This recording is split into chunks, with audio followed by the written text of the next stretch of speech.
Hello there, and welcome to another exciting episode of Mark and Zach, the Outsiders. And we're joined again. The two of us are here. You can see us on video if you're watching the YouTube version, or you can hear us if you're listening to us on one of the many wide array of different audio things. One of which is Audible, which we're quite excited about. Yeah. Audio platforms, Zach. Platforms is Platform. the word you're looking for. Yeah, platform 9 3/4. So welcome. In our case. Definitely. Hello, Mark. Hello, Zach. Hello there. This is Mark. I'm Zach. We're Mark and Zach, the Outsiders. And we have been discussing various things over the last few weeks about how it feels to be an outsider. And one thing we were talking about this week to each other, because we do talk when we're not doing a podcast as well, is why are there so many outsiders in storytelling? And we asked ourselves that question. And when we asked that, when it sort of opened up a sort of whole array of characters that came to mind who are depicted as outsiders, but who we all seem to gravitate towards, or they become the sort of hero. And that's what we're going to be talking about here today for you, wonderful listener, watcher, whichever platform you are on. So, Mark, would you like to kick us off with some information that you'd like to share? Well, I mean, it's very interesting, actually. We always kick it off in the same way, but it is. I'm curious, and it is a curious thing that we are, I suppose, forever defining what an outsider is. I mean, this is the thing, because a lot of people are sort of, what outsider? What does it mean? We've defined it many times, and again, as I've said before, it's not something that you wake up one morning and say, that is what I want to be or I want to do. It's something that is within us. It is something within our DNA, and it's basically a factor or an effect from our formative years, from growing up, from, let's say, being seen and not heard, from not necessarily getting the support, the nurture, the encouragement, we all need as children. And of course, there are all variations of a theme, and everyone's got their own story. However, linking back to your question, Zach, virtually every single protagonist in a story is an outsider. Virtually most creative forces are people who are outsiders. This is not like some coven of 20 people in the world going, we are outsiders. I mean, this is huge. Yeah. And I suppose the point of these podcasts is that we are sharing and trying to make it, let's say, more accessible to people to understand what the hell we're talking about, and to see whether or not they actually can relate to this. So back to the point again, which I seem to sort of digress from time to time. It's part of being an outsider. You mutter to yourself. Yeah. Mutter. Is actually a book that I've read maybe, I would say at least 5 or 6 times, and the program that I've watched maybe 3 or 4 times, by an author that I absolutely love, and that's John le Carrier. And the story, or the title of his novel, is The Night Manager, which I'm sure a lot of people are aware of because it's been on TV. Hugh Laurie. Sorry? Yeah, with Hugh Laurie. Hugh Laurie, yeah. And it was just, I watch it, it's fascinating to me, primarily. And again, this is one of many stories that, we can list them off, which we will do afterwards. But it is a fascinating story when you think to yourself, how many kinds of people would truly choose to work as a night manager in a hotel? Who would want to do that? It's solitude incarnate. Really, no one there, just you. And people do choose, and this is why I'm kind of throwing it out there for those of you watching, listening. How many of you choose jobs where you don't have to deal with people? Yeah. You don't have to have the confrontation. You don't have to have the politics or the situation where you feel volatile or what's or in some way reactive to it. Yeah. Now, I think characters like this, for example, like James Bond, for example, like all the Jason Bournes, and you name them, list them off. They're all outsiders. These are people that do not want or cannot handle any form of Mm. authority or questioning or Rules. rules, regulations. Yeah. Yeah. And they are people who have been hurt and or have been let down or are are victims of something, of some outcome, and they've learnt to survive, adapt to their circumstances. They're there. There's thousands of them. Mm. So this particular story only came up because I was watching it recently, and I just thought to myself, who would want to be a night manager? So to those of you out there, can you, any of you, relate to this in the sense of what you're doing or have done in the past, where you've worked in isolation effectively, Yeah. where no one is going to disturb or upset your way of thinking? Which is And I think that's my response, Zach, yeah. which went on for about 25 minutes. Well, that's the end of today's episode anyway. Yes, and No. we'll see you soon. But you're quite true. A lot of artists, uh, that isolation is necessary, isn't it? I mean, the very nature of being a writer, for instance, is to be locked away in self-isolation, obviously, locked away in order to delve into the world that you're creating within your mind. It's a very solitary thing to undertake. Same with an artist painting on canvas or something. You need that time of solitude, not only to come up with the concepts and the characters and the imagery, but then also to actually produce it on something. It's not like you don't hear of, I don't know, Stephen King writing his latest novel in front of an audience of hundreds of people. It's a solitude thing, isn't it? But it's a necessary thing. So similar to the night manager sort of thing. People do choose it, don't they? Because of what you're saying, because they don't Yeah, have. I agree. I mean, there are people that do need to be in silence. I mean, Mm. that's possibly a necessary factor or functionality of what they're doing. And that's a slightly different thing. I mean, some people enjoy that. There's no question. Yeah, But I'm talking about people that choose to self-isolate from the world on a almost ongoing basis, because they are finely tuned. And I yeah. suppose if you're finely tuned, You've got that it, sensitivity. yeah, and again, it shows up in all. Yeah, I think we're all fairly finely tuned as people, as Yeah, individuals, but some people really feel it more than yeah, others. yeah.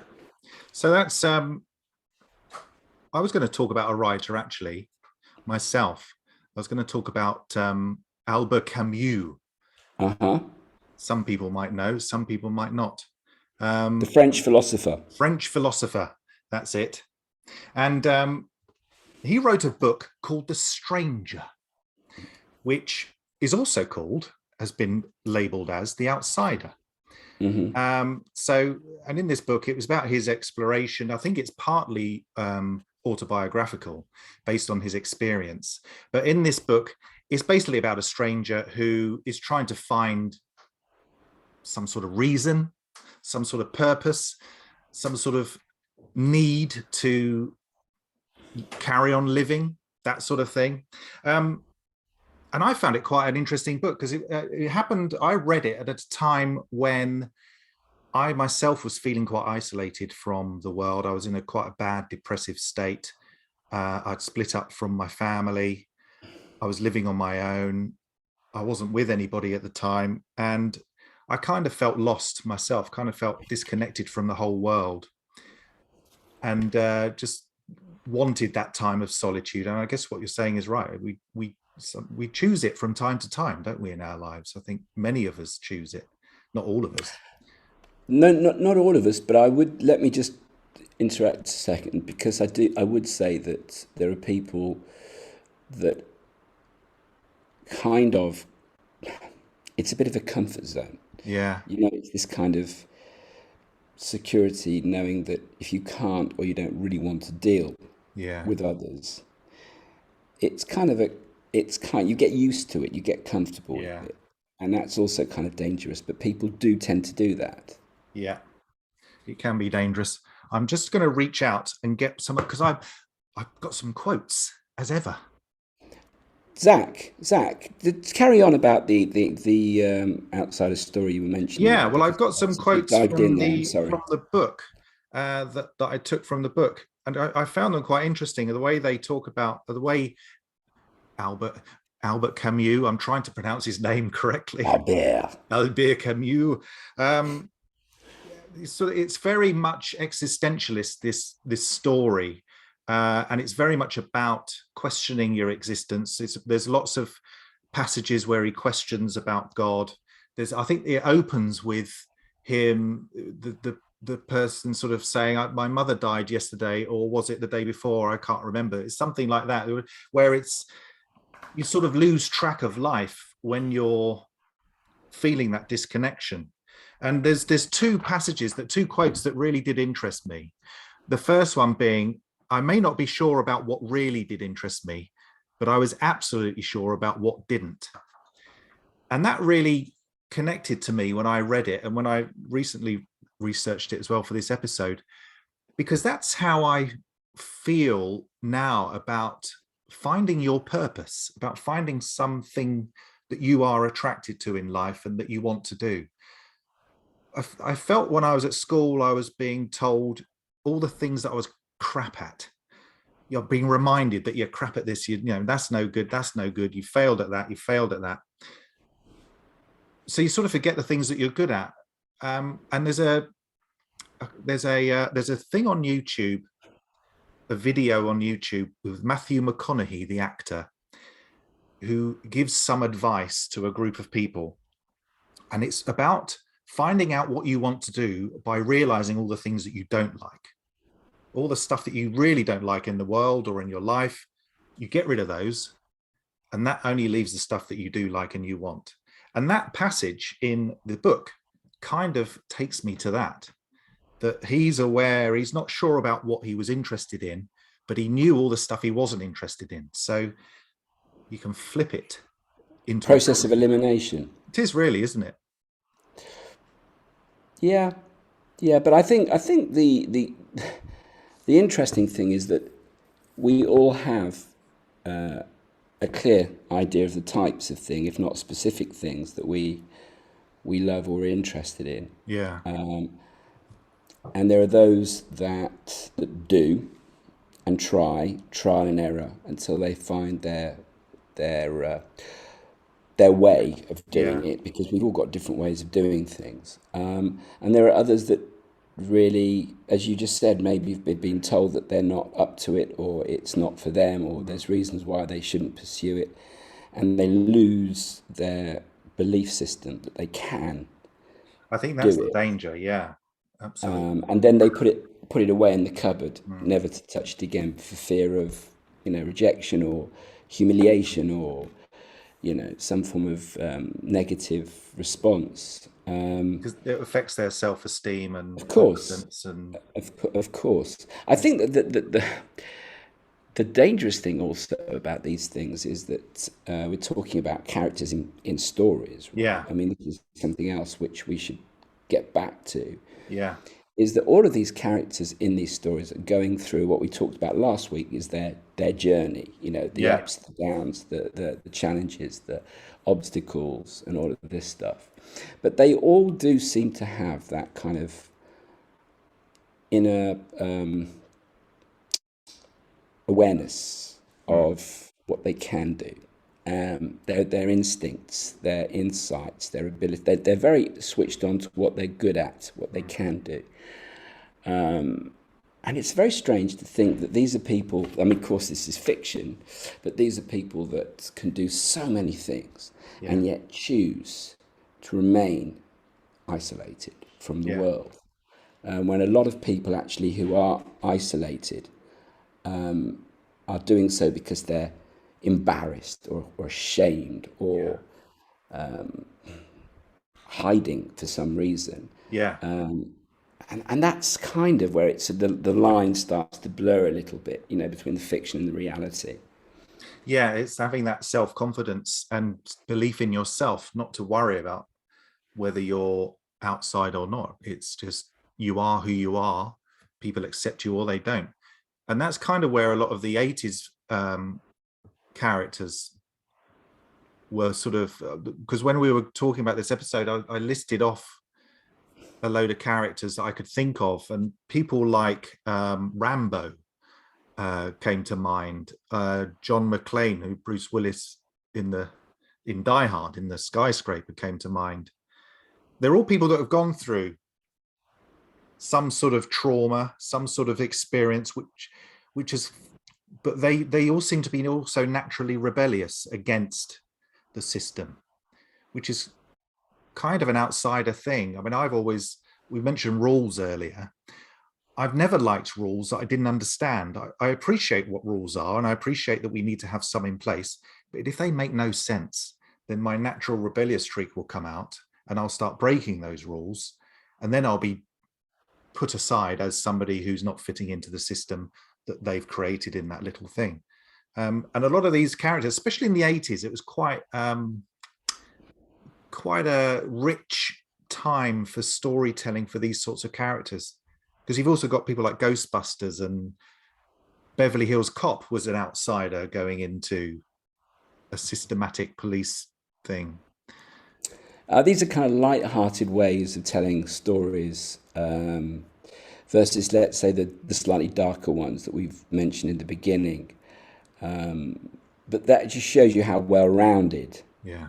the whole story, the whole plot is, of people from whatever background and whatever that story happens to be. A lot of people do tend to be on the outside. And again, I think the other thing is, you quite rightly said, the backdrop. It depends on the stories against the backdrop. Well, now we're in the most chaotic, bonkers time in history for, well, a long, long time. Yeah.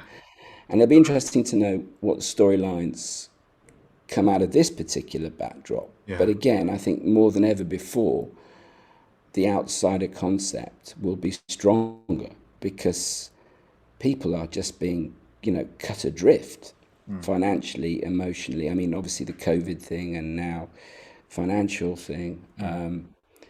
People are just being cut adrift, and therefore there'll be more and more people who were, let's say, always anyway outside of that system, but now will be further and further adrift. Yeah. So I guess what we're trying to do here with all of these discussions is say that, there's lots and lots of people out there, whether, we're talking about obviously real people rather than the fictional ones, but the fictional ones obviously exist from real people. So Yeah, exactly.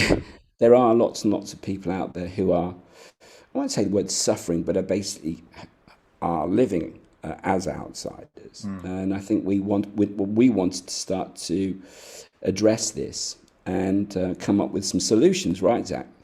It's the solutions that we want to come up with, and sort of form a sort of a community of beautiful, wonderful, unique people. One of the solutions we've come up with, a neat link into our free PDF that we're offering to all of you. Anyone who goes to our Facebook page can type in to our comments, leave a comment on one of our posts, type into that comment the word character, and you will then be sent a PDF outlining how we 5 steps how we can help with an outsider. We kind of offer hints and tips, that sort of thing. It's a lovely put together brief thing that we both have worked very nicely on and worked together Okay. on. Yeah, I mean, it's just basically 5 simple tips to help you. It is. First of all, I think, we we're talking about being aware of the fact that it's something that might be relevant to you as a person. I mean, some people it's not, some people it definitely is. And if it is relevant and you do feel the effects or or you can relate to some of the topics we've raised and you'd like to know a little bit more, or you're ready to have a little look at something, then do feel free just to to drop us a message on the Facebook community, and we will send you this free 5-step PDF, which basically just indicates how we can make the best of our lives Yeah. in this kind of mindset. So The Facebook page is called Mark and Zach, the Outsiders. Can you remember the at thing, Mark? hip not to be square. Ah, brilliant. We're getting there. Slowly but surely. Slowly but surely. So catch us on there. We'd love to know what you think. We'd love to know your stories, any stories that you've got about how it feels to be an outsider, or something that made you feel like when you first felt you were becoming an outsider, or something like that. Because fictional or not, there's all these wonderful stories out there that should be told, or should be shared if you feel like you need to. So that is it. I think that's it. Any last words, Mark, before we wrap this up? No. I've enjoyed it as always. Look forward to the next one. Do actually, out of interest, if you are a John le Carré fan, do watch The Night Manager. It's available on, I think it's on BBC iPlayer. But it's and it's really, again, a very clear story of being an outsider. Yeah. Yes, do share your stories and experiences with us. We'd love to hear from you. And we'll see you in the next one. See you at the next one. Thank you for joining us this week, and we will see you soon. Ciao Over and for out. now. See you. Bye.